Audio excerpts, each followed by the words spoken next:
have the privilege of speaking with an extraordinary individual whose resilience, intellect and determination inspire us all. Shamima is a research scholar in commerce who has cleared national eligibility 3 times, all while overcoming the challenges of living with spinal muscular atrophy. Despite all these challenges, she has continued to break barriers. Today, we will explore Shamima's experiences, her thoughts on disability advocacy and her insights on female empowerment. Clearing national eligibility test 3 times and JRF is a huge inspirational achievement. ഇത്തരം high academic standards pursue ചെയ്യുന്നതിൽ നിങ്ങളെ motivate ചെയ്യുന്നത് എന്തൊക്കെയാണ്? അതുപോലെ തന്നെ disabled ആയിട്ടുള്ള ആളുകളെ empower ചെയ്യുന്നതിൽ ഇത്തരം വിദ്യാഭ്യാസത്തിൻ്റെ പങ്ക് നിങ്ങൾ എങ്ങനെയൊക്കെയാണ് നോക്കിക്കാണുന്നത്?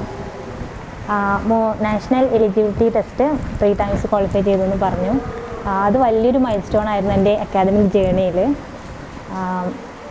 അതുപോലെ തന്നെ എഡ്യൂക്കേഷൻ്റെ റോള്, നമ്മളൊരു പേഴ്സൺ വിത്ത് ഡിസബിലിറ്റി ആണ് അല്ലെങ്കിൽ ഇൻഡിവിജ്വൽ വിത്ത് ഡിസബിലിറ്റി ആണ്. സോ നമുക്ക് ഒരുപാട് ബാരിയേഴ്സ് ഉണ്ടായിരിക്കും, ഒരുപാട് ചലഞ്ചസ് ഫേസ് ചെയ്യേണ്ടതായിട്ടുണ്ടായിരിക്കും. സോ നമ്മളൊരു എഡ്യൂക്കേറ്റഡ് പേഴ്സൺ ആണെങ്കിൽ ഒരുപാട് അത്തരം ചലഞ്ചസിനൊക്കെ നമുക്ക് നന്നായിട്ട് മറികടക്കാൻ പറ്റും, അല്ലെങ്കിൽ നമുക്കൊരു കോൺഫിഡൻസ് ഈ എഡ്യൂക്കേഷനിലൂടെ ഉണ്ടാവും എന്ന് വിശ്വസിക്കുന്നുണ്ട് ഞാൻ. ഫോർ എക്സാമ്പിൾ എൻ്റെ ലൈഫ്, എൻ്റെ ഒരു ജേർണി നോക്കുകയാണെങ്കിൽ തന്നെ ഞാനിങ്ങനെ ഇത്രയും പഠിച്ചതുകൊണ്ടാണ് എനിക്കിപ്പോൾ നിങ്ങളുടെ മുന്നിൽ നിങ്ങളെ ഫേസ് ചെയ്യാനുള്ളൊരു ധൈര്യം കിട്ടിയെന്ന് ഞാൻ ഷുവറായിട്ട് പറയും. അത് എൻ്റെ എഡ്യൂക്കേഷൻ കൊണ്ട് മാത്രമാണ്. അല്ലെങ്കിൽ ഞാൻ വീട്ടിൽ ആ ഒരു 4 ചുവരിനുള്ളിൽ എൻ്റെ റൂമിനുള്ളിൽ ഞാൻ ഒതുങ്ങി കൂടുമായിരുന്നു. ആളുകളെ ഫേസ് ചെയ്യാൻ എനിക്ക് ബുദ്ധിമുട്ടുണ്ടാകുമായിരുന്നു. പക്ഷേ ഒരുപാട് പേര് അല്ലെങ്കിൽ ഒരു ക്രൗഡിനെ ഫേസ് ചെയ്യാനുള്ള ഒരു കോൺഫിഡൻസ് കുറച്ചെങ്കിലും എനിക്ക് കിട്ടിയത് എൻ്റെ എഡ്യൂക്കേഷൻ്റെ ആ ഒരു പവറാണെന്ന് ഞാൻ സ്ട്രോങ് ആയിട്ട് ബിലീവ് ചെയ്യുന്നുണ്ട്. അതേപോലെ തന്നെ ഏതൊരു ഇൻഡിവിജ്വൽ വിത്ത് ഡിസബിലിറ്റി അവർക്ക് അവരുടെ എഡ്യൂക്കേഷൻ്റെ റോള് വളരെ വലുതാണ്. അവരുടെ മുന്നോട്ടുള്ള ലൈഫിൽ അതിന് വലിയൊരു പങ്കുണ്ട്. അതുപോലെ തന്നെ ഒരു ജോലി നമുക്ക് കിട്ടണമെന്നുണ്ടെങ്കിൽ എഡ്യൂക്കേഷൻ വേണം, നമുക്കറിയാം. സോ നല്ല പദവിയിലേക്ക് അല്ലെങ്കിൽ നല്ല ജോബ്സ് കിട്ടാൻ ഇത്തരം പേഴ്സൺസ് വിത്ത് ഡിസബിലിറ്റീനെ ഈ എഡ്യൂക്കേഷൻ സഹായിക്കുന്നുണ്ട്.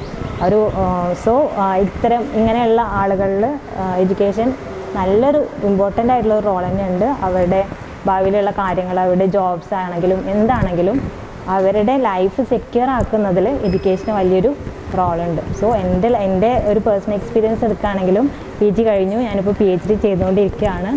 സോ ആ ഒരു എഡ്യൂക്കേഷൻ്റെ പവർ എന്ന് പറയുമ്പോൾ നമുക്ക് വല്ലാത്തൊരു കോൺഫിഡൻസ് തരുന്നുണ്ട്. Spinal muscular atrophy, a rare genetic condition that affects the movement and strength of muscles. ഈ ഒരു അസുഖം നിങ്ങളുടെ ജീവിതത്തെ എങ്ങനെയാണ് സ്വാധീനിച്ചിട്ടുള്ളത്? പ്രത്യേകിച്ച് നിങ്ങൾ നേരിടേണ്ടി വന്ന ശാരീരിക വെല്ലുവിളികൾ അത് നിങ്ങളുടെ ജീവിതത്തെ കാഴ്ചപ്പാട് എങ്ങനെയാണ് മാറ്റി?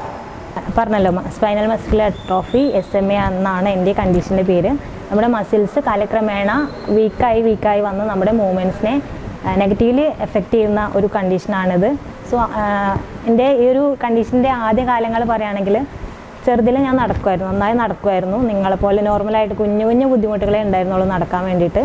അതുപോലെ തന്നെ ഈ ഒരു കണ്ടീഷൻ പ്രോഗ്രസീവാണ്, കൂടിക്കൊണ്ടേയിരിക്കും. ഇതിൻ്റെ നെഗറ്റീവ് എഫക്ട്സ് കൂടിക്കൊണ്ടേയിരിക്കും. അപ്പോൾ ആദ്യകാലങ്ങളിൽ ഞാൻ നടക്കുമായിരുന്നു, പിന്നെ നടത്തും കുറഞ്ഞ വീഴ്ചകൾ കൂടി നടക്കാനുള്ള ഒരു കോൺഫിഡൻസ് പോയി തുടങ്ങി.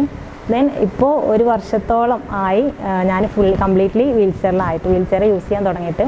അതുവരെ ചെറുതായിട്ടെങ്കിലൊക്കെ നടക്കുമായിരുന്നു. അപ്പോൾ നമുക്കറിയാം ഈ ഒരു കണ്ടീഷൻ എങ്ങനെയാണ് ഭാവിയിൽ ഇതിലും വേഴ്സായുള്ള കണ്ടീഷനിലൂടെ നമ്മൾ പോകേണ്ടതുണ്ട് എന്ന പൂർണ്ണ ബോധ്യം നമുക്കുണ്ട്. അപ്പോൾ പക്ഷേ ഈ ഒരു രോഗം പെർസ്പെക്റ്റീവ് എന്താണെന്ന് ചോദിച്ചല്ലോ. പക്ഷേ ഈ ഒരു കണ്ടീഷൻ നമ്മൾ തളർത്തുന്നില്ല, പകരം കൂടുതൽ സ്ട്രെങ്തൻ ചെയ്യാണ് ചെയ്യുന്നത്. എൻ്റെ ഒരു പെർസ്പെക്റ്റീവ് പറയാണ്, ഈ ഒരു കണ്ടീഷൻ എന്നെ ഒരിക്കലും തളർത്തിയിട്ടില്ല. മെൻ്റലി ആണെങ്കിലും ഫിസിക്കലി നമുക്ക് തളർച്ചകളുണ്ട്, സ്വാഭാവികമാണ്. പക്ഷേ ആ ഒരു സ്ട്രെങ്ത്ത് എൻ്റെ മൈൻഡിൽ എപ്പോഴും ഉണ്ട്. ഈ ഒരു കണ്ടീഷൻ എന്നെ ഒരിക്കലും തളർത്തിയിട്ടില്ല എന്നുള്ളത് എനിക്ക് ഉറപ്പിച്ച് പറയാനായിട്ട് പറ്റും. അതുപോലെ തന്നെ ഈ ഒരു കണ്ടീഷൻ എനിക്കില്ല എന്നുണ്ടെങ്കിൽ, ഞാനിപ്പോൾ ഒരു നോർമലായിട്ട് നോൺ ഡിസേബിൾഡ് ആയിട്ടുള്ളൊരു വ്യക്തിയാണെന്നുണ്ടെങ്കിൽ എനിക്ക് തോന്നുന്നില്ല ഞാൻ ഇത്രയും അച്ചീവ്മെൻറ്റ് നേടിയെടുക്കും, അല്ലെങ്കിൽ ഈ ഒരു സ്റ്റേജിലേക്ക് ഞാൻ എത്തിച്ചേരുമെന്ന് എനിക്ക് യാതൊരു ഉറപ്പില്ല. മേ ബി ഞാൻ കല്യാണം കഴിഞ്ഞ് അങ്ങനെ ആ ഒരു ലൈഫിലേക്ക് പോയിട്ടുണ്ടാവും. എൻ്റെ അക്കാദമിക് ജേർണി ഇത്രത്തോളം സ്ട്രോങ് ആയത് ഈ ഒരു ഡിസേബിലിറ്റി മൂലമാണെന്ന് ഞാൻ വിശ്വസിക്കുന്നുണ്ട്. നമ്മുടെ സർവശക്തനായ സൃഷ്ടാവിൻ്റെ ആ ഒരു അനുഗ്രഹമായിട്ട് ഞാൻ കാണുന്നുണ്ട്. സത്യം, എൻ്റെ ഒരു പെർസ്പെക്റ്റീവ് പറയുകയാണ്, ഞാനൊരു അനുഗ്രഹമായിട്ടാണ് ഈ ഒരു ഡിസബിലിറ്റീനെ കാണുന്നത്. ഇതുണ്ടായതുകൊണ്ടായിരിക്കാം എനിക്ക് ഇന്നിപ്പോൾ നിങ്ങളെയൊക്കെ ഫേസ് ചെയ്തിട്ട് സംസാരിക്കാനുള്ളൊരു ഭാഗ്യം ഉണ്ടായിട്ടുണ്ടാവുക. സോ ഒരു ഭാഗ്യമല്ല, പഠിച്ചവൻ്റെ ഒരു ബ്ലെസ്സിങ്സ് ആയിട്ട് തന്നെയാണ് ഈ ഒരു ഡിസബിലിറ്റീനെ ഞാൻ കാണുന്നത്, ഈ ഒരു കണ്ടീഷനെ ഞാൻ കാണുന്നത്. അതുപോലെ പേഴ്സ്പെക്റ്റീവിൽ വന്ന മാറ്റങ്ങൾ, നമുക്ക് എത്ര ചലഞ്ചസ് വന്നു കഴിഞ്ഞാലും നമുക്കതിനെ ഫേസ് ചെയ്യാനും അതിനെ ഓവർകം ചെയ്യാനും ഒക്കെയുള്ള ഒരു സ്ട്രെങ്ത്ത് നമുക്ക് നമ്മുടെ ഉള്ളിലുണ്ട്, നമ്മുടെ ബിൽഡായി വരുന്നതാണ്. അപ്പോൾ എന്തൊക്കെ ചലഞ്ചസ് വന്നാലും അതിനെ ഫേസ് ചെയ്യാനും ഓവർകം ചെയ്യാനും ഒക്കെയുള്ള സ്ട്രെങ്ത്ത് ഞാൻ ആർജിച്ചെടുത്തത് എൻ്റെ ഈ ഒരു കണ്ടീഷനിലൂടെയാണെന്ന് ഞാൻ പറയും. അതുപോലെ തന്നെ പേഴ്സ്പെക്റ്റീവിൽ വന്നിട്ടുള്ള മാറ്റങ്ങൾ, നമുക്ക് എന്തൊക്കെ ബുദ്ധിമുട്ടുകൾ വന്നാലും അതിനെ മറികടന്ന് നമ്മുടെ ലക്ഷ്യങ്ങളിലേക്ക് എത്തിച്ചേരാൻ പറ്റും എന്നുള്ളൊരു സ്ട്രോങ് ആയിട്ടുള്ളൊരു കോൺഫിഡൻസ് എനിക്ക് വന്നത് ഈ ഒരു ഇതിലൂടെയാണ്. അല്ലെങ്കിൽ നമ്മൾ ചിലപ്പോൾ എന്തെങ്കിലും ഒരു ചെറിയ ബുദ്ധിമുട്ടുകൾ വന്നാലും നമ്മൾ തളർന്നു പോകുന്ന ഒരു മെൻറ്റാലിറ്റി അല്ല എൻ്റെത്. എന്തെങ്കിലും നമുക്കായിട്ട് പഠിച്ചം കാത്തു വെച്ചിട്ടുണ്ടാകും, അല്ലെങ്കിൽ ഇതിനൊക്കെ ഓവർകം ചെയ്യാൻ എനിക്ക് പറ്റും, ഞാൻ വിചാരിച്ച എൻ്റെ ലക്ഷ്യങ്ങളിലേക്ക് എത്തിച്ചേരാൻ പറ്റും എന്നുള്ളൊരു കോൺഫിഡൻസ് എനിക്കുണ്ടായത് എൻ്റെ ഈ ഒരു കണ്ടീഷനിലൂടെയാണ്. അതാണ് ഈ ഒരു ഡിസബിലിറ്റിയിൽ വന്ന ആ ഒരു പേഴ്സ്പെക്റ്റീവിൽ വന്ന ചേഞ്ച്. ഞാനിപ്പോൾ മേ ബി ഒരു നോൺ ഡിസേബിൾഡ് പേഴ്സൺ ആണെങ്കിൽ എന്തെങ്കിലും ഒരു ചെറിയ കാര്യങ്ങളൊക്കെ വന്നു കഴിഞ്ഞാൽ ഡള്ളായി പോകും, തളരും. പക്ഷേ ഇപ്പോൾ ഞാനിപ്പോൾ നിൽക്കുന്ന ഒരു കണ്ടീഷനിൽ എനിക്കൊരു കോൺഫിഡൻസ് ഉണ്ട്, ഞാൻ അങ്ങനെ തളർന്നു പോകില്ല. എൻ്റെ ശരീരം വീക്കായാലും മെൻ്റലി ഞാൻ സ്ട്രോങ് ആണ്. ഫിസിക്കലി ഏബിൾഡ് ആയിട്ടുള്ള ഒരാൾക്കും ഡിസേബിൾഡ് ആയിട്ടുള്ള ഒരാൾക്കും വലിയ നിലയിലേക്ക് എത്തണമെങ്കിൽ ഒരു ബാക്ക് ബോണായിട്ടൊരു ഫാമിലി പറഞ്ഞൊരു കണ്ടന്റ് ഉണ്ടാവും. അതാണല്ലോ എസെൻഷ്യൽ. ഞങ്ങൾക്ക് കിട്ടിയ സോഴ്സസ് നിന്ന് മനസ്സിലാക്കാൻ പറ്റി നിങ്ങൾ മെയിൻ ഇൻസ്പിറേഷൻ ആൻഡ് മോട്ടിവേഷൻ ഉമ്മയാണ് എന്നുള്ളത്. അപ്പോൾ ഉമ്മ എത്രത്തോളം നിങ്ങളൊരു ഈ ഒരു ഗ്രോത്തിൽ ഇൻഫ്ലുവൻസ് ചെയ്തിട്ടുണ്ട്? ഇയാൾ പറഞ്ഞ പോലെ ഒരു നോൺ ഡിസേബിൾഡ് ആയിട്ടുള്ള ഇൻഡിവിജ്വൽസ് ആണെങ്കിലും ഡിസേബിൾഡ് ആയിട്ടുള്ള ഏതൊരാളാണെങ്കിലും നമ്മുടെ ഫാമിലിയാണ് നമ്മുടെ ബാക്ക് ബോൺ അല്ലേ. ഇയാൾ പറഞ്ഞ പോലെ നമ്മുടെ ഫാമിലിയാണ് നമ്മുടെ ബാക്ക് ബോൺ. നമ്മൾ എന്തോന്ന് അച്ചീവ് ചെയ്യണമെങ്കിലും എന്ത് വേണം, അവരുടെ ഒരു സപ്പോർട്ട് നമുക്ക് വേണം അല്ലേ. അവരുടെ സപ്പോർട്ട് ഇല്ലെങ്കിൽ ആ ഒരു ജേണി എന്ന് പറയുന്നത് വളരെ പ്രയാസകരമായിരിക്കും, എസ്പെഷ്യലി ഇൻഡിവിജ്വൽ വിത്ത് ഡിസബിലിറ്റി. അപ്പോൾ എൻ്റെ കേസിൽ എൻ്റെ ഫാമിലി ഒരു ബാക്ക് ബോണായി നിന്നിട്ടുണ്ട്. മെയിൻലി ഇയാൾ പറഞ്ഞ പോലെ ഉമ്മ അംഗനവാടി തൊട്ടിട്ട് PG വരെയും ഉമ്മയായിരുന്നു എന്നെ ഓട്ടോയിൽ കയറ്റി ഇവിടെ കൊണ്ടുവന്ന് ഇറക്കുക, അതുപോലെ വൈകുന്നേരം വീട്ടിലേക്ക് തിരിച്ചു കൊണ്ടുപോവുക, അങ്ങനെയായിരുന്നു. അപ്പോൾ ഉമ്മയും എൻ്റെ കൂടെ അംഗനവാടി തൊട്ട് ഉമ്മയും PG വരെ പഠിച്ചിട്ടുണ്ടെന്ന് എനിക്ക് പറയാൻ പറ്റും. PG അല്ല, ഇപ്പോൾ PhD ചെയ്യണമെങ്കിൽ ഉമ്മ എൻ്റെ കൂടെ പഠിച്ചുകൊണ്ടിരിക്കുകയാണ്. പുതിയ ആളുകളെ കാണുന്നുണ്ട്, പുതിയ ഇൻസ്റ്റിറ്റ്യൂഷൻ, ഇപ്പോൾ യൂണിവേഴ്സിറ്റിയിലാണെങ്കിലും ഒക്കെ ഉമ്മ എൻ്റെ കൂടെ വന്നിട്ടുണ്ട്. അപ്പോൾ ഉമ്മ ചിലപ്പം പറയും അത് ഉമ്മയുടെ ഒരു ഭാഗ്യമാണെന്ന്. കാരണം ഉമ്മ 4ാം ക്ലാസ് വരെ പഠിച്ചിട്ടുള്ളൂ കേട്ടോ. ഉമ്മയുടെ ആ ഒരു കാലത്ത് ബുദ്ധിമുട്ടുകൾ കാരണം ഉമ്മ 4ാം ക്ലാസ് വരെ പഠിച്ചിട്ടുള്ളൂ. പിന്നെ ഉമ്മക്ക് പോകാൻ പറ്റിയിരുന്നില്ല. പക്ഷേ ഉമ്മക്ക് പഠിക്കണം നല്ല ആഗ്രഹമുള്ളൊരു വ്യക്തിയായിരുന്നു. അപ്പോൾ ഉമ്മ അങ്ങനെ പറയും, എൻ്റെ കുട്ടി ഉള്ളതുകൊണ്ട് ഞാൻ എന്ത് ചെയ്തു യൂണിവേഴ്സിറ്റി വരെ കയറി ഇറങ്ങിയെന്ന് ഉമ്മ പറയാറുണ്ട്. അപ്പോൾ എൻ്റെ ഒരു ജേണിയിൽ ഞാൻ പറഞ്ഞ പോലെ അംഗനവാടി തൊട്ടിട്ട് ഈ ഒരു PG കാലഘട്ടം വരെയും PG അല്ല PhD ഫസ്റ്റ് ടൈമൊക്കെ ഉമ്മയായിരുന്നു എന്നെ കൊണ്ടാക്കുന്നതും വീട്ടിലേക്ക് തിരിച്ചു കൊണ്ടുപോകുന്നതൊക്കെ ഉമ്മയായിരുന്നു. ഓട്ടോയിൽ എടുത്ത് കയറ്റി ഉമ്മയുടെ അതേ ഹൈറ്റിലെത്തിയിരുന്നു ഞാൻ ഈ ഒരു റീസെൻ്റ് ടൈമിൽ. അപ്പോൾ ആ ഒരു സെയിം ഹൈറ്റ് എന്ന് പറയുമ്പോൾ പൊക്കിയെടുക്കാൻ നമുക്കറിയാമല്ലോ, ബുദ്ധിമുട്ടുകൾ അറിയാം, വെയിറ്റുള്ള ഒരാളാണ്. സോ എന്നിട്ടും ഉമ്മ എന്ത് ചെയ്തു, ഞാൻ പഠിക്കണം, ഞാൻ എന്തെങ്കിലും അച്ചീവ് ചെയ്യണം, ഞാൻ എന്തെങ്കിലും ലൈഫിൽ നേടിയെടുക്കണം എന്നുള്ള ഒരു ആഗ്രഹം കൊണ്ട് ഉമ്മ എൻ്റെ കൂടെ നിന്നിട്ടുണ്ട്. ഇതുവരെയുള്ള ലൈഫ് ജേണിയിൽ എൻ്റെ ഉമ്മ ഉണ്ടായിട്ടുണ്ട്, എപ്പോഴും ഉണ്ടാവണം എന്നാണ് ആഗ്രഹം. അപ്പോൾ ഞാൻ എന്തോന്ന് അച്ചീവ് ചെയ്യുകയാണെങ്കിലും അത് എൻ്റെ ഉമ്മാക്കും കൂടി വേണ്ടിയിട്ടാണ്, ഉമ്മാക്ക് മാത്രമല്ല എൻ്റെ ഫാമിലിക്കും കൂടെ വേണ്ടിയിട്ടാണ്. ഇപ്പോൾ എൻ്റെ ഏട്ടന്മാരാണ് എന്നെ കൊണ്ടുവിടുന്നതും കൊണ്ടാക്കുന്നതൊക്കെ. സോ അവരുടെ ജോബ് ടൈം പോലും അവർ എനിക്ക് വേണ്ടി അഡ്ജസ്റ്റ് ചെയ്യുന്നുണ്ട്. എന്നെ രാവിലത്തെ ആ ഒരു ടൈമും ഈവനിങ്ങിൽ കൊണ്ടാക്കുന്ന ടൈമും അവർ അഡ്ജസ്റ്റ് ചെയ്യുന്നുണ്ട്. അവരുടെ ലൈഫിൽ എൻ്റെ ഫാമിലി മൊത്തം അഡ്ജസ്റ്റ് ചെയ്യുന്നുണ്ട് എനിക്ക് വേണ്ടിയിട്ട്. എനിക്ക് എന്തെങ്കിലും അച്ചീവ് ചെയ്യണം, ഞാൻ എന്താണോ ആഗ്രഹിക്കുന്നത് അത് നേടിയെടുക്കണം എന്ന് അവരുടെയും കൂടെ ലക്ഷ്യമായിട്ട് മാറിയിട്ടുണ്ട്. സോ അവരെനിക്ക് വേണ്ടി അഡ്ജസ്റ്റ് ചെയ്യുന്നുണ്ട്, ഉമ്മയും അതുപോലെ എൻ്റെ ഫാമിലി മൊത്തം. എൻ്റെ ഏട്ടന്മാർക്ക് വന്ന വൈഫാണെങ്കിലും അവർ കൊണ്ടുവന്ന എൻ്റെ നാത്തൂൻസ് ആണെങ്കിലും എല്ലാവരും ഒരുപോലെ എന്നെ സപ്പോർട്ട് ചെയ്യുന്നുണ്ട്. സോ ഞാൻ എന്തെങ്കിലും അച്ചീവ് ചെയ്തിട്ടുണ്ടെങ്കിൽ അത് അവരുടെ കൂടെ അച്ചീവ്മെൻ്റാണ്, എൻ്റെ മാത്രമല്ല, ഒരിക്കലും എൻ്റെ മാത്രം അച്ചീവ്മെൻ്റ് അല്ല. ഞാൻ എന്തൊന്ന് അച്ചീവ് ചെയ്യുകയാണെങ്കിലും അതെൻ്റെ ഫാമിലിയുടെ കൂടെ നേട്ടമായിട്ട് ഞാൻ കരുതുന്നു. അവരുള്ളതുകൊണ്ട് മാത്രമാണ് എനിക്കിന്ന് ഈ ഒരു ജേണി കംപ്ലീറ്റ് ചെയ്യാൻ പറ്റുന്നത്. ഈ ഒരു ജേണി ഇതുവരെ എത്തി നിൽക്കുന്നത് അവരുണ്ടായതുകൊണ്ട് മാത്രമാണ്. As A motivational speaker inspire a lot of people. എന്തെല്ലാം കീ മെസ്സേജസ് ആണ് ഇത്തരം മോട്ടിവേഷണൽ സ്പീക്കിങ്ങിലൂടെ നിങ്ങൾ കൺവേ ചെയ്യാൻ ശ്രമിക്കുന്നത്? അതുപോലെ തന്നെ നിങ്ങളുടെ ഓഡിയൻസ് ഇതൊക്കെ എങ്ങനെയൊക്കെയാണ് അവരെ ഇമ്പാക്റ്റ് ചെയ്യുന്നത് എന്നാണ് നിങ്ങൾ വിശ്വസിക്കുന്നത്? ആക്ച്വലി ഞാനൊരു മോട്ടിവേഷണൽ സ്പീക്കറാണ് എന്ന് പറയാൻ ആഗ്രഹിക്കുന്നില്ല. ഞാൻ എന്തെങ്കിലും പറഞ്ഞതുകൊണ്ട് മറ്റുള്ളവരെ മോട്ടിവേറ്റ് ചെയ്യാനുള്ള കഴിവൊന്നും എനിക്കില്ല എന്ന് ഞാൻ സ്വയം വിശ്വസിക്കുന്നുണ്ട്. അതുകൊണ്ട് തന്നെ ഞാനൊരു മോട്ടിവേഷണൽ സ്പീക്കറല്ല ഒരിക്കലും. പക്ഷേ എൻ്റെ ലൈഫ് കൊണ്ട് ഞാൻ കടന്നു വന്ന വഴികൾ എന്തൊക്കെയാണ്, അതുപോലെ എൻ്റെ ലൈഫ് കൊണ്ട് ഞാൻ ഒരു ചിത്രം വരച്ച് കാണിക്കാനാണ് ശ്രമിക്കുന്നത്. ഇതുപോലെ ഇൻഡിവിജ്വൽസ് വിത്ത് ഡിസബിലിറ്റീസ് അവർക്കും എന്തെങ്കിലും എനിക്ക് നേടാൻ പറ്റി. ഇത്രയും വേഴ്സായുള്ള ഒരു കണ്ടീഷനിൽ ഉണ്ടായിട്ടും എനിക്ക് നേടാൻ പറ്റി. അതുകൊണ്ട് തന്നെ ബാക്കിയുള്ള എല്ലാവർക്കും നേടാൻ കഴിയും. പക്ഷേ അവിടെ ഒരു ലക്ഷ്യം ഉണ്ടായിരിക്കണം. നമുക്കൊരു ലക്ഷ്യം, നമ്മൾ പൗലോ കൊയ്ലോ പറഞ്ഞതുപോലെ എന്താണ്, നമ്മളൊന്ന് അതിതീവ്രമായി ആഗ്രഹിച്ചു കഴിഞ്ഞാൽ നമ്മുടെ പ്രപഞ്ചം മൊത്തം അത് നമുക്ക് നേടിത്തരാനായിട്ട് കൂടെ ഉണ്ടാവുമെന്ന് പറഞ്ഞ പോലെ. പക്ഷേ കൂടെ ഉണ്ടാവും എന്നാണ് പൗലോ കൊയ്ലോ പറഞ്ഞിട്ടുള്ളത്. പക്ഷേ ഞാൻ വിശ്വസിക്കുന്നത് ഒരു ഡിസേബിൾഡ് ആയിട്ടുള്ളൊരു വ്യക്തി പ്രപഞ്ചം മൊത്തം കൂടെ ഉണ്ടാവില്ല. പക്ഷേ നമ്മൾ ആ ലക്ഷ്യത്തിലേക്ക് കണ്ണു നട്ട് അതിലേക്ക് പരിശ്രമിച്ച് കഴിഞ്ഞാൽ നമ്മുടെ പ്രപഞ്ചം നമ്മുടെ കൂടെ നിൽക്കും. അതായത് പല റോളുകളിലായിട്ട് ഒരു ഹെൽപ്പിംഗ് ഹാൻഡായിട്ട്, എന്തെങ്കിലും ഒരു ലൈറ്റായിട്ട്, അങ്ങനെ നമ്മുടെ വഴി നമുക്ക് എന്ത് ചെയ്യും, സൃഷ്ടിച്ച് തരും പ്രപഞ്ചം എന്നാണ് ഞാൻ വിശ്വസിക്കുന്നത്. പക്ഷേ അവിടെ ഒരുപാട് ബാരിയേഴ്സ് ഉണ്ടായിരിക്കും, ഒരുപാട് ചലഞ്ചസ് ഉണ്ടായിരിക്കും. അതിനൊക്കെ ഓവർകം ചെയ്യാനുള്ളൊരു മനസ്സുണ്ടാവണം ആദ്യം. സോ ആ ഒരു മനസ്സുണ്ടായി നമ്മുടെ ലക്ഷ്യം അത്ര തീവ്രമാണെങ്കിൽ പ്രപഞ്ചം നമ്മുടെ കൂടെ ഉണ്ടാവും എന്നാണ് ഞാൻ വിശ്വസിക്കുന്നത്. എൻ്റെ ഒരു ലൈഫ് ജേണി ഈ ഒരു കോട്ടിനെ എന്താണ് വെരിഫൈ ചെയ്യുന്നതാണ്. അതായത് എനിക്ക് ലക്ഷ്യം ഉണ്ടായിരുന്നു, ഞാൻ എന്തെങ്കിലും ഒന്ന് ആയിത്തീരണം. എൻ്റെ ഉമ്മ ഇത്രയും കഷ്ടപ്പെടുന്നുണ്ട്, ഫാമിലി ഇത്ര കഷ്ടപ്പെടുന്നുണ്ട് എനിക്ക് വേണ്ടിയിട്ട്. അതുകൊണ്ട് അവർക്ക് വേണ്ടിയെങ്കിലും, എനിക്ക് വേണ്ടി അല്ലെങ്കിൽ അവർക്ക് വേണ്ടിയെങ്കിലും എന്തെങ്കിലും ഒന്ന് ആയിത്തീരണം എന്നുള്ളൊരു ലക്ഷ്യം എൻ്റെ മനസ്സിലുണ്ടായിരുന്നു. അത് ഇന്നതാണെന്നൊന്നും ഫസ്റ്റ് കാലങ്ങളിൽ ഒരു ക്ലാരിറ്റി ഉണ്ടായിരുന്നില്ല. നമുക്കറിയാമല്ലോ, നമ്മുടെ ലക്ഷ്യങ്ങൾ പലപ്പോഴും മാറാം. സോ ആദ്യ കാലങ്ങളിലൊന്നും ഒരു ക്ലാരിറ്റി ഉണ്ടായിരുന്നില്ല. പക്ഷേ എനിക്കിപ്പോൾ ഒരു ക്ലാരിറ്റി ആയിട്ടുള്ള ഒരു ക്ലിയർ ആയിട്ടുള്ളൊരു ലക്ഷ്യമുണ്ട്. ഇവിടെ എത്തി നിൽക്കുകയാണ്. അപ്പോൾ പൗലോ കൊയ്ലോ പറഞ്ഞതുപോലെ പ്രപഞ്ചം മൊത്തം ഒന്നും കൂടെ ഇല്ലെങ്കിലും കുറേ പേരെൻ്റെ കൂടെ നിൽക്കുന്നുണ്ട്.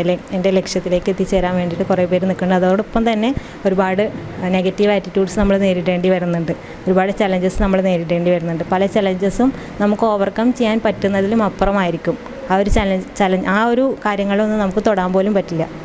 നമ്മൾ ജസ്റ്റ് ഫേസ് ചെയ്തുകൊണ്ട് നിൽക്കുകയാണ്. പക്ഷേ അതിനൊന്നും ഓവർകം ചെയ്യാനായിട്ട് പറ്റില്ല.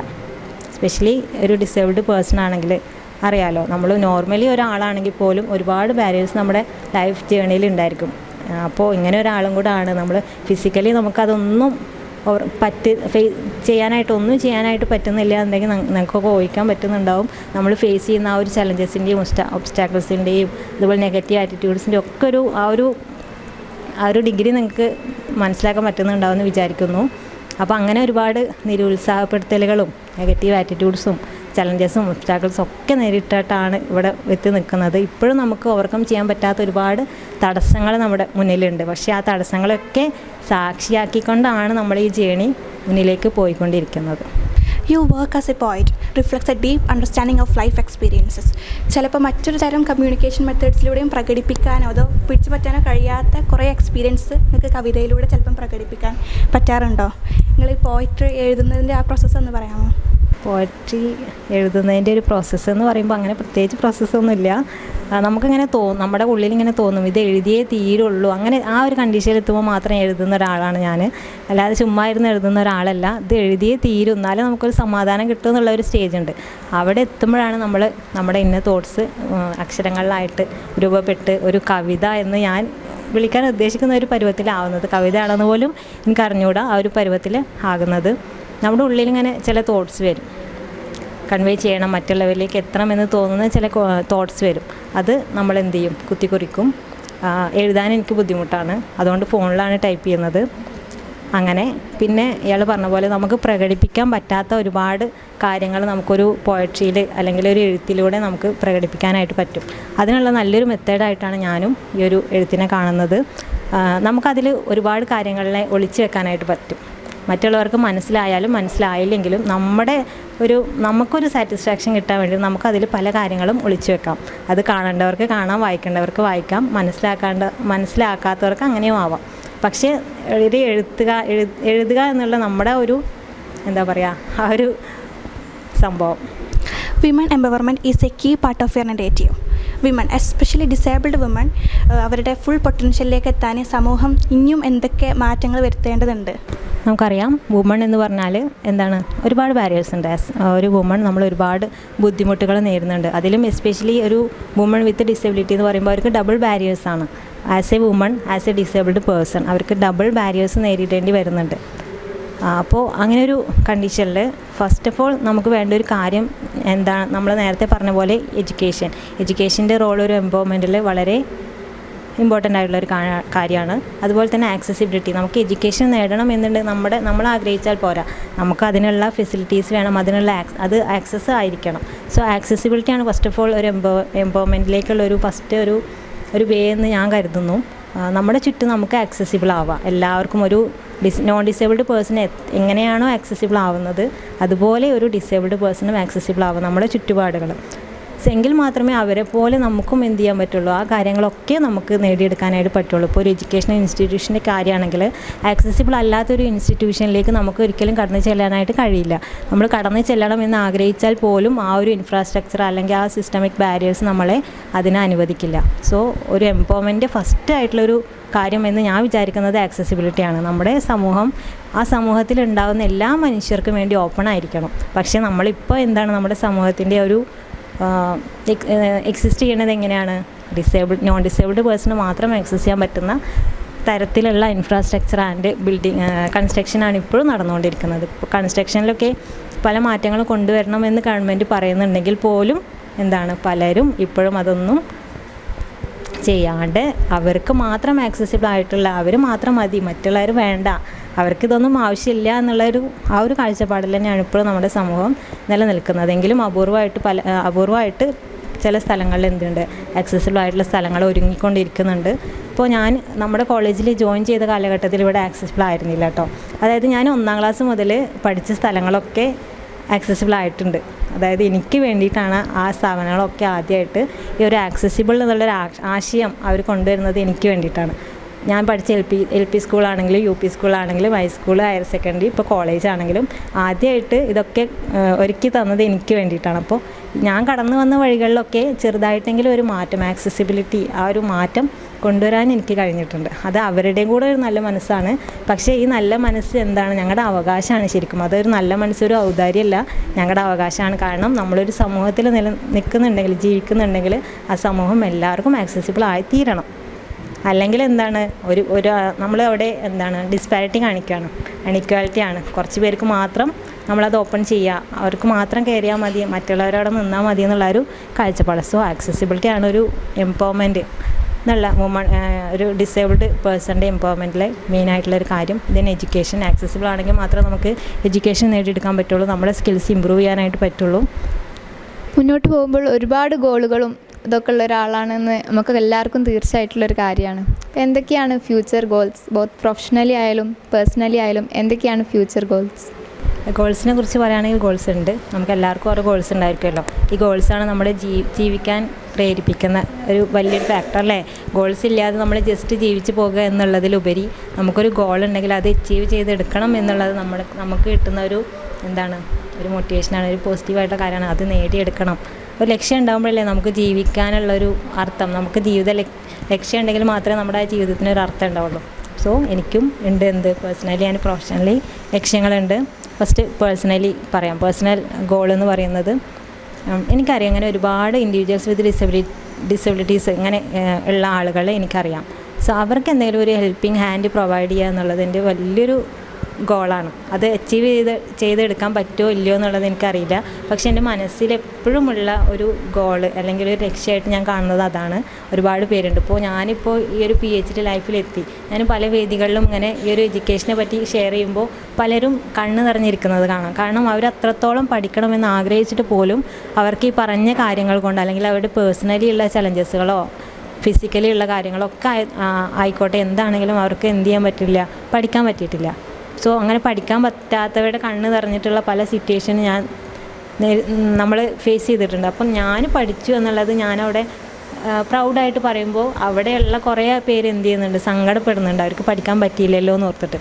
അപ്പോൾ പല വേദികളും എനിക്ക് ഷെയർ ചെയ്യാൻ പോലും ചിലപ്പോൾ ബുദ്ധിമുട്ടാണ്. ഞാൻ ഇങ്ങനെ പഠിച്ചു, അല്ലെങ്കിൽ നമ്മളിപ്പോൾ എന്തെങ്കിലുമൊക്കെ മൊമെൻറ്റോയോ അങ്ങനെയൊക്കെ കിട്ടാറുണ്ട് നമുക്ക്. അപ്പോൾ ആ വേദികളിലൊക്കെ വെച്ച് വാങ്ങുമ്പോൾ നമുക്ക് സന്തോഷം ഉണ്ടാവും, പക്ഷേ അതോടൊപ്പം സങ്കടം ഉണ്ടാവും. കാരണം നമ്മുടെ ഓഡിയൻസ് അതൊന്നും അച്ചീവ് ചെയ്ത് എടുക്കാൻ പറ്റാത്ത ആളുകളാണ്. അവരത്രത്തോളം ആഗ്രഹിച്ചിട്ട് പോലും അവർക്ക് എഡ്യൂക്കേഷൻ നേടാൻ പറ്റാത്ത ആളുകളാണ്. നമ്മുടെ പ്രവാചകൻ പറഞ്ഞ പോലെ അടുത്ത് അയൽവാസി വിശന്നിരിക്കുമ്പോൾ നമ്മൾ നല്ല രുചിയുള്ള ഭക്ഷണം കഴിക്കുക എന്നുള്ള ആ ഒരു ഫീലാണ് എനിക്ക് അങ്ങനെയുള്ള വേദികളിൽ തോന്നാറ്. ഞാൻ ഇത്രത്തോളം അച്ചീവ് ചെയ്തെടുത്തു, അതിൻ്റെ ഒരു പ്രൗഡായിട്ടാണ് എനിക്ക് ഫീൽ ചെയ്യുന്നതെങ്കിൽ പോലും അതോടൊപ്പം തന്നെ എനിക്ക് സങ്കടമുണ്ട്. കാരണം എന്നെപ്പോലെയുള്ള പല ആളുകളും, ആ വേദിയിലിരിക്കുന്ന പല ആളുകളും എന്ത് ചെയ്യുന്നില്ല, അവരാഗ്രഹിച്ചിട്ട് പോലും അത് എത്തിപ്പെടാനായിട്ട് അവർക്ക് പറ്റുന്നില്ല. സോ എൻ്റെ ഒരു ഗോൾ, എൻ്റെ ഒരു ലക്ഷ്യമെന്ന് പറയുന്നത് അത്തരം എഡ്യൂക്കേഷനെ, അവർക്ക് പഠിക്കാൻ അത്രത്തോളം ആഗ്രഹം ഉണ്ടായിട്ടും അതിന് പറ്റാതെ പോയവർക്ക് വേണ്ടിയിട്ട് എന്തെങ്കിലും ചെയ്തു കൊടുക്കുക, അവരെ ഈ ഒരു പഠനത്തിലേക്ക് കൊണ്ടുവരിക, അവർക്ക് എന്താണോ വേണ്ടത് ആ ഒരു സപ്പോർട്ടിങ് ഹാൻഡ് നമ്മൾ കൊടുക്കുക എന്നുള്ളതാണ് എൻ്റെ ലക്ഷ്യമായിട്ട് എനിക്ക് പേഴ്സണലി എനിക്ക് തോന്നുന്ന ഒരു കാര്യം. പക്ഷേ അത് എത്രത്തോളം എനിക്ക് അച്ചീവ് ചെയ്ത് എടുക്കാൻ പറ്റും എന്നൊന്നും അറിയില്ല. പക്ഷേ എൻ്റെ ഉള്ളിൽ ഏറ്റവും സ്ട്രോങ് ആയിട്ട് കിടക്കുന്ന ഒരു ഗോളാണ് അതാണ് പേഴ്സണൽ. ദെൻ പേഴ്സണലൊപ്പം തന്നെ എൻ്റെ ഫാമിലീനെ കൂട്ടി പിടിക്കുക, അതെൻ്റെ ഒരു ഗോളാണ് കേട്ടോ. പേഴ്സണൽ എൻ്റെ ഉമ്മാനെ ആയാലും ഞാൻ ഏൺ ചെയ്യുന്ന എൻ്റെ ഒരു ഇൻകം കൊണ്ട് അവർക്കൊരു സപ്പോർട്ട് കൊടുക്കുക എന്നുള്ളത് എൻ്റെ ഒരു വലിയൊരു ഗോളാണ്. നിങ്ങളത് ഗോളായിട്ട് പറയുമോ എന്നുള്ളത് എനിക്കറിയില്ല, പക്ഷേ എൻ്റെ ഒരു ഗോൾ അതാണ്, വലിയൊരു ഗോൾ അതാണ്. ദെൻ പ്രൊഫഷണൽ പറയുകയാണെങ്കിൽ ഇപ്പോൾ റിസർച്ച് ചെയ്തുകൊണ്ടിരിക്കുകയാണ്. സോ റിസർച്ചിൽ നന്നായി ഷൈൻ ചെയ്യണമെന്ന് എനിക്ക് ആഗ്രഹമുണ്ട്. നല്ല നല്ല ടോപ്പിക്കുകളിൽ റിസർച്ച് ചെയ്യുക, അത് വെച്ചിട്ട് എന്തെങ്കിലും ഇംപ്ലിക്കേഷൻസ് നടത്താൻ പറ്റുകയാണെങ്കിൽ നടത്താൻ പറ്റുന്ന നല്ല നല്ല സ്റ്റഡീസ് ചെയ്യുക എന്നുള്ളത് എൻ്റെ പ്രൊഫഷണലിലുള്ളൊരു ഗോളാണ്. ദെൻ PhD കംപ്ലീറ്റ് ചെയ്യുക, ഒരു ഡോക്ടറേറ്റ് കിട്ടുക, അവാർഡ് ചെയ്യുക, നന്നായിട്ട് അവാർഡ് ചെയ്യുക, പഴുതുകൾ അടച്ചൊരു റിസർച്ച് ചെയ്ത് അതിൽ ഡോക്ടറേറ്റ് അവാർഡ് ചെയ്യുക എന്നുള്ളതാണ് വളരെ പ്രൊഫഷണൽ ഗോളായിട്ട് പറയുന്നത്. ഒബ്സ്റ്റക്കിൾസ് ഫേസ് ചെയ്ത് നിങ്ങളിവിടെ വരെ എത്തി. ഇപ്പോൾ നിങ്ങളെ ടോപ്പിക്ക് മെയിൻലി ഫോക്കസ് ചെയ്യുന്നത് ഡിസബിലിറ്റി ഏരിയയാണ്. അപ്പോൾ അതിൻ്റെ കുറച്ച് ഫൈൻഡിങ്സ് ഷെയർ ചെയ്യാൻ പറ്റുമോ? റിസർച്ച് ഞാൻ ഫോക്കസ് ചെയ്യുന്നത് ഡിസബിലിറ്റി സ്റ്റഡീസാണ്. എൻ്റെ PhD ടോപ്പിക്ക് ഓൺടർപ്രണേഴ്സ് വിത്ത് ഡിസബിലിറ്റീസുമായിട്ട് റിലേറ്റഡ് ആണ്. പിന്നെ ഈ ഫൈൻഡിങ്സ് ഷെയർ ചെയ്യാന്ന് പറയുമ്പോൾ നമ്മൾ PhD ഇപ്പോൾ നമ്മൾ കംപ്ലീറ്റ് ആയിട്ടില്ല, പക്ഷേ എങ്കിലും നമ്മൾ സൈഡായിട്ട് റിസർച്ച് പേപ്പേഴ്സ് ചെയ്യുമല്ലോ. അപ്പോൾ അങ്ങനെയുള്ള പേപ്പേഴ്സിൽ ഞാൻ മെയിനായിട്ട് ചെയ്യുന്നത് എന്തെങ്കിലുമൊക്കെ ഇംപ്ലിക്കേഷൻസ് നടപ്പിലാക്കാൻ പറ്റുന്ന തരത്തിലുള്ള പേപ്പറുകളാണ്.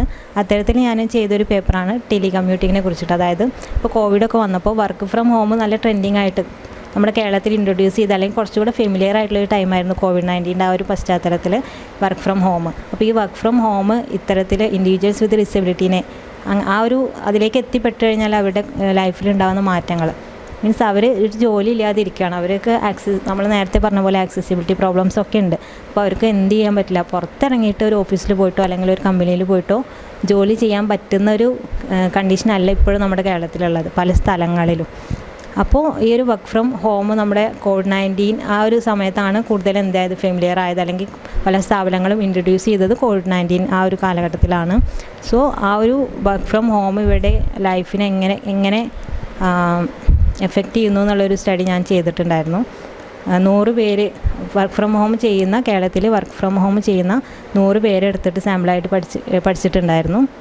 അപ്പോൾ അതിൽ ഒരു ഫൈൻഡിങ് ആണ് അവരുടെ ക്വാളിറ്റി ഓഫ് ലൈഫ് ഇൻക്രീസ് ചെയ്യുന്നുണ്ട് എന്നുള്ളത്. മീൻസ് യാതൊരു ഇൻകവും ഇല്ലാത്ത അവർ ഒരു ജോലി കിട്ടിക്കഴിഞ്ഞാൽ അവരുടെ മെൻ്റലി ആണെങ്കിലും എല്ലാം അവർ എന്ത് ചെയ്യുന്നത്, ആ ഒരു ക്വാളിറ്റി കൂടുന്നുണ്ട്. അപ്പോൾ അങ്ങനെ ഒരു റിസർച്ച് ഫൈൻഡിങ്സ് ഉണ്ടായിരുന്നു. അതുപോലെ ഫിൻടെക് ഈ ഇൻഡിവിജ്വൽസ് വിത്ത് ഡിസബിലിറ്റീസിനെ എങ്ങനെയൊക്കെ ഹെൽപ്പ് ചെയ്യുന്നുണ്ട് എന്നുള്ളൊരു സ്റ്റഡി നടത്തിയിട്ടുണ്ടായിരുന്നു. അപ്പോൾ ഞാൻ എന്തെങ്കിലും ഒരു ഇംപ്ലിക്കേഷൻസ് ഗവൺമെൻറ്റിൻ്റെ ഭാഗത്തുനിന്നോ അല്ലെങ്കിൽ എന്താണെങ്കിലും എന്തെങ്കിലും ഇവർക്കൊരു പോസിറ്റീവായിട്ടുള്ളൊരു റിസൾട്ട് ഉണ്ടാക്കുന്ന തരത്തിലുള്ള റിസർച്ചുകൾ ചെയ്യാനാണ് ഞാൻ ആഗ്രഹിക്കുന്നത്. അത്തരത്തിലുള്ള 2 എണ്ണമാണ് ഞാനിപ്പോൾ ഷെയർ ചെയ്തത്. ഇനിയും അങ്ങനെ ഒരുപാട് റിസർച്ച് ചെയ്യണം എന്നാണ് ആഗ്രഹം, കുറേ റിസർച്ച് പേപ്പേഴ്സ് ചെയ്യണം എന്നാണ് ആഗ്രഹം. ഇതിപ്പോൾ നിങ്ങൾ MES KVM കോളേജിലാണല്ലോ റിസർച്ച് സ്കോളറായിട്ട് വർക്ക് ചെയ്യണത്. അപ്പോൾ നിങ്ങൾ ഇവിടുത്തെ എക്സ്പീരിയൻസ്, നിങ്ങളുടെ സന്തോഷ് സാറിൻ്റെ കൂടെ, അതേപോലെ നിങ്ങളുടെ പാർട്ട്നേഴ്സിൻ്റെ കൂടെ, അതേപോലെ നിങ്ങൾ ഈ ടീം എത്രത്തോളം സഹായിക്കുന്നുണ്ട്, അതേപോലെ ഇവിടുത്തെ ഒരു എക്സ്പീരിയൻസ് പറയാമോ? ഞാൻ പേഴ്സണലി എപ്പോഴും, നമ്മളെല്ലാവരും അങ്ങനെ തന്നെയാണ്, എപ്പോഴും ഹാപ്പി ആയിരിക്കാൻ ആഗ്രഹിക്കുന്ന ഒരു വ്യക്തിയാണ് ഞാൻ. ഇപ്പോൾ എന്തെങ്കിലും സങ്കടങ്ങളുണ്ടാവും, നമ്മൾ മനുഷ്യരാണ്, നമുക്ക് എല്ലാവർക്കും സങ്കടങ്ങളുണ്ടാവും. പക്ഷേ ആ സങ്കടങ്ങളിൽ പോലും ചിരിച്ച് നിൽക്കാൻ ആഗ്രഹിക്കുന്ന ഒരു വ്യക്തിയാണ് ഞാൻ ചിരിച്ചിട്ടല്ലാതെ എന്നെ പലരും ഒരുപാട് കണ്ടിട്ടുണ്ടാവില്ല. മീൻസ് ഞാൻ എപ്പോഴും അങ്ങനെ ചിരിക്കാൻ ആഗ്രഹിക്കുന്നുണ്ട്. നമ്മുടെ മുന്നിൽ കാണുന്നവർക്കൊക്കെ ഒരു ചിരി സമ്മാനിക്കാൻ ആഗ്രഹിക്കുന്ന ഒരു വ്യക്തിയാണ്. കാരണം നമ്മുടെ ചിരി അവർക്ക് എന്താണ്, ഒരു സന്തോഷമാണ്. അതേപോലെ അവിടുന്ന് നമുക്ക് കിട്ടുന്ന ഒരു ചിരിയാണെങ്കിൽ പോലും അത് നമുക്ക് വലിയൊരു സന്തോഷമാണ്. സോ അതൊക്കെ നമ്മുടെ മനസ്സിൽ പോസിറ്റീവായിട്ട് കൊണ്ടുവരാനുള്ള സഹായിക്കുന്ന കാര്യങ്ങളാണ്. അപ്പോൾ എപ്പോഴും സ്മൈൽ ചെയ്ത് ഇരിക്കുന്ന ഒരു വ്യക്തിയാണ് ഞാൻ. പക്ഷേ എപ്പോഴും സ്മൈൽ ചെയ്യുന്നു എന്ന് വെച്ചിട്ട് എനിക്ക് സങ്കടങ്ങളില്ല എന്നല്ല, എനിക്ക് സങ്കടങ്ങളുണ്ട്, എൻ്റേതായ ഒരുപാട് സങ്കടങ്ങളുണ്ട്. എങ്കിൽ പോലും ആ സങ്കടങ്ങൾക്ക് മുകളിൽ ഞാൻ ഹാപ്പിനെസ് കണ്ടെത്താൻ ശ്രമിക്കുന്ന ഒരു വ്യക്തിയാണ്. അപ്പോൾ നമ്മുടെ MES KVM കോളേജിൽ ഞാൻ 2014 വന്നത്. +2 കഴിഞ്ഞിട്ട് 2014 ഡിഗ്രി BCom ഫിനാൻസിന് ജോയിൻ ചെയ്യാനായിട്ടാണ് ഇങ്ങോട്ട് വന്നത്. അപ്പോൾ എന്നെ ഇവിടെ അന്നത്തെ പ്രിൻസിപ്പളാണെങ്കിലും ടീച്ചേഴ്സാണെങ്കിലും ആദ്യം ഇങ്ങോട്ട് വന്നത് ഉമ്മയായിരുന്നു. എങ്ങനെയൊക്കെയാണ് എൻ്റെ മോൾക്ക് ഇവിടെ വരാൻ പറ്റുമെന്ന് ഉമ്മയല്ലേ ചെക്ക് ചെയ്യേണ്ടത്. അന്നൊന്നും ട്രാവൽ ചെയ്യുന്നത് വളരെ ബുദ്ധിമുട്ടുള്ള കാര്യമായിരുന്നു. നമ്മൾ ഓട്ടോ വിളിക്കുക, അതിന് ഫിനാൻഷ്യലാണെങ്കിലും ഒക്കെ ബുദ്ധിമുട്ടുള്ള സമയമായിരുന്നു.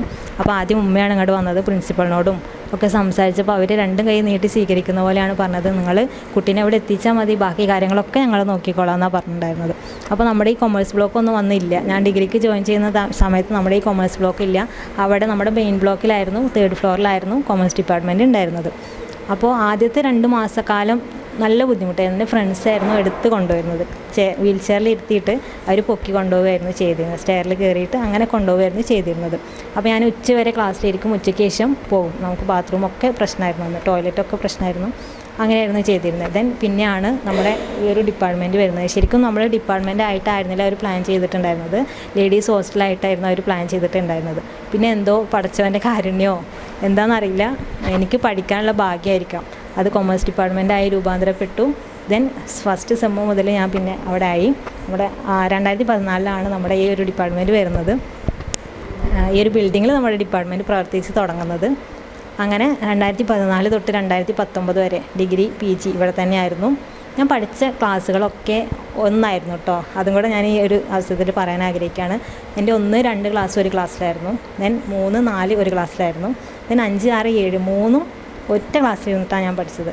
അതുപോലെ തന്നെ 8, 9, 10 ഒറ്റ ക്ലാസ്സിൽ ഇരുന്നിട്ടാണ് ഞാൻ പഠിച്ചത്. അതുപോലെ +1, +2 ഒറ്റ ക്ലാസ്സിൽ ഇരുന്നിട്ടാണ് ഞാൻ പഠിച്ചത്. അതുപോലെ ഡിഗ്രി 3 വർഷവും ഒരു ക്ലാസ്സിലായിരുന്നു. PG 2 വർഷം ഒറ്റ ക്ലാസ്സിലായിരുന്നു. ക്ലാസ് ചേഞ്ച് ചെയ്യാനുള്ള ഭാഗ്യം എനിക്ക് കിട്ടില്ല. നമ്മൾ നേരത്തെ പറഞ്ഞ പോലെ ആക്സസിബിലിറ്റി പ്രോബ്ലം ആയിരിക്കാം, പക്ഷേ എങ്കിൽ പോലും നമ്മൾക്ക് വേണ്ടി അഡ്ജസ്റ്റ് ചെയ്ത് തന്നിട്ടുണ്ടായിരുന്നു. ഞാൻ പഠിച്ച എല്ലാ ഇൻസ്റ്റിറ്റ്യൂഷൻസ് ആണെങ്കിലും നമ്മുടെ കോളേജ് ആണെങ്കിലും എനിക്ക് വേണ്ടി താഴെ ക്ലാസ് ആക്കി തന്നു. ഡിപ്പാർട്ട്മെൻറ്റ് മൊത്തം നമ്മുടെ കൊമേഴ്സ് ഡിപ്പാർട്ട്മെൻറ്റ് തന്നെ ഇങ്ങനെ ആക്കി തന്നു. അത് എനിക്ക് വേണ്ടിയിട്ടാണോ എന്ന് എനിക്ക് അറിഞ്ഞുകൂടാ. എൻ്റെ ഭാഗ്യമായിരിക്കാം അത് ഇങ്ങനെ മാറ്റിയത്. ചിലപ്പോൾ അങ്ങനെ മാറിയിട്ടില്ലെങ്കിൽ ഞാൻ ഒരിക്കലും ഉണ്ടാവില്ലായിരുന്നു. ഞാൻ ഡ്രോപ്പ് ചെയ്ത് പോകുമായിരുന്നു. കാരണം മുകളിലേക്ക് കയറുക ഒക്കെ എനിക്ക് പ്രശ്നമായിരുന്നു, ഒക്കെ ബുദ്ധിമുട്ടായിരുന്നു. അപ്പോൾ ഇങ്ങനെ മാറ്റിയതുകൊണ്ടാണ് എനിക്ക് വീണ്ടും കണ്ടിന്യൂ ചെയ്യാൻ പറ്റിയത്. അപ്പോൾ നമ്മുടെ ഇൻസ്റ്റിറ്റ്യൂഷൻ്റെ ഭാഗത്തുനിന്ന് കിട്ടിയ സപ്പോർട്ട് വളരെ വലുതാണ്. എന്താ പറയുക, അന്ന് അവരങ്ങനെ ആ ഒരു സ്വീകരിക്കുന്ന മൈൻഡോട് കൂടി പറഞ്ഞിട്ടില്ലെങ്കിൽ ചിലപ്പോൾ ഉമ്മാക്കും പേടി ഉണ്ടാവുമല്ലോ. എന്നെ ഒരു ഒരു ഡിസേബിൾഡ് ആയിട്ടുള്ള ഒരു കുട്ടീനെ നമ്മളൊരു സ്ഥലത്തേക്ക് അയക്കുമ്പോൾ വീട്ടിലുള്ളവർക്ക് പേടി ഉണ്ടാവും. ആദ്യമായിട്ട് നമ്മൾ അയക്കുമ്പോൾ അവിടെ എങ്ങനെയാണ് എൻ്റെ കുട്ടി ഓക്കെ ആവുമോ എന്നുള്ള പേടി ഉണ്ടാവും. പക്ഷെ അന്നത്തെ ആ ഉമ്മ റിസീവ് ചെയ്ത ആ ഒരു അപ്രോച്ച്, അതാണ് ഉമ്മയെ എന്നെ ഇവിടെ ജോയിൻ ചെയ്യിപ്പിക്കാനുള്ള കാരണം. അങ്ങനെ ഡിഗ്രി PG കാലഘട്ടം നന്നായി എൻജോയ് ചെയ്തു. എൻ്റെ ലൈഫിൽ ഞാൻ ഏറ്റവും കൂടുതൽ എൻജോയ് ചെയ്ത കാലഘട്ടം എൻ്റെ ഡിഗ്രി കാലഘട്ടമായിരുന്നു. കാരണം +2 വരെ ഞാൻ ക്ലാസ് മുറിയിൽ നിന്ന് പുറത്തിറങ്ങാത്തൊരു വ്യക്തിയായിരുന്നു. മീൻസ് അന്നൊന്നും നമുക്ക് വീൽ ചെയർ ഫെസിലിറ്റി ഇല്ല. ദെൻ ഇവിടെ വന്നിട്ടാണ് ഞാൻ വീൽ ചെയറിൽ ഇരിക്കുന്നത്. നമ്മൾ ഒരു അക്കാദമിക് ആ ഒരു സെറ്റിങ്സിൽ വീൽ ചെയറിൽ ഇരുന്ന് പഠിക്കുന്നത് ഞാനിവിടെ ജോയിൻ ചെയ്തതിന് ശേഷം, ഡിഗ്രിക്ക് ജോയിൻ ചെയ്തതിന് ശേഷമാണ്. അന്നൊക്കെ ശരിക്കും എന്താ പറയുക, എൻ്റെ ഫ്രണ്ട്സ്, ഡിഗ്രി കാലഘട്ടത്തെ എൻ്റെ ഫ്രണ്ട്സ് എനിക്ക് കിട്ടിയ ഏറ്റവും വലിയ അസറ്റാണ് അവർ. എന്നെ ഓഡിറ്റോറിയത്തേക്ക് കൊണ്ടുപോകുമായിരുന്നു എല്ലാവരും. ഞാൻ ഇവിടെ നമ്മുടെ കോളേജിൽ എൻട്രി ചെയ്യാത്തൊരു സ്ഥലം ഉണ്ടായിരുന്നില്ല ആ ഒരു ടൈമിൽ. ദെൻ PG പിന്നെ നമ്മൾ പഠനത്തിൽ ഭയങ്കരമായിട്ട് ഫോക്കസ് ചെയ്യുന്ന ഒരു കാലഘട്ടമാണ്. ആ ഒരു ടൈമിലാണ് 3 പ്രാവശ്യം നെറ്റ് ക്വാളിഫൈ ചെയ്യുന്നത്. 2 പ്രാവശ്യം ഞാൻ PG ചെയ്തുകൊണ്ടിരിക്കുമ്പോൾ ഒരു തവണ ലാസ്റ്റ് PG കഴിഞ്ഞ ആ ഒരു ഹീറോ ആയിരുന്നു കിട്ടിയിട്ടുണ്ടായിരുന്നത്. ആ ഒരു സമയത്താണ് JRF ക്വാളിഫൈ ചെയ്യാൻ പറ്റിയത്. അങ്ങനെ ദെൻ ടീച്ചേഴ്സിൻ്റെ കാര്യം പറയുകയാണെങ്കിൽ ടീച്ചേഴ്സും ഭയങ്കര സപ്പോർട്ടായിരുന്നു കേട്ടോ. നമ്മളെ എല്ലാ കാര്യങ്ങളും. ഞാൻ ഡിഗ്രി PG പഠിക്കുമ്പോഴൊക്കെ അവിടെ സ്റ്റാഫ് റൂമിലെ ടോയ്ലറ്റാണ് യൂസ് ചെയ്തത്. നമുക്ക് അത്രയും സപ്പോർട്ടായിരുന്നു, നമ്മളെ അങ്ങനെയായിരുന്നു. Thank you so much for sharing your incredible journey with us. ഇന്ന് നിങ്ങളെ കാണാൻ പറ്റില്ല, ഒരുപാട് സന്തോഷമുണ്ട് എനിക്കും നമ്മുടെ ടീമിനും. നിങ്ങളിടുന്ന ഒരുപാട് നിങ്ങളെ റെസിലിയൻസ് ഉണ്ട്, കറേജ് ഉണ്ട്, ഒരുപാട് കഥകൾ കേൾക്കാൻ പറ്റി. എല്ലാവരും ഇൻസ്പയർഡ് ആയിട്ടുണ്ടാവും. ഇതുവരെ നിങ്ങളുടെ ജീവിതം കണ്ട് ആരും ഇൻസ്പയർഡ് ആവാതെ ഇരുന്നിട്ടുണ്ടാവില്ല. അപ്പോൾ നിങ്ങൾക്ക് ഇനി ഭാവിയിലും ഒരുപാട് നിങ്ങൾ പറഞ്ഞ പോലെ പ്രൊഫഷണലി, അതേപോലെ നിങ്ങൾ പേഴ്സണലായിട്ട് പറഞ്ഞ എല്ലാ ഗോൾസും നിങ്ങൾക്ക് അച്ചീവ് ചെയ്യാൻ പറ്റട്ടെ എന്ന് ആശംസിക്കുന്നു. നമ്മളെ ടീമിൻ്റെ എല്ലാ സഹായവും സഹകരണവും നിങ്ങൾക്ക് എന്ത് ഹെൽപ്പ് ഉണ്ടെന്നുണ്ടെങ്കിലും നമ്മളും ഉണ്ടാവും കൂടെ. Thank you.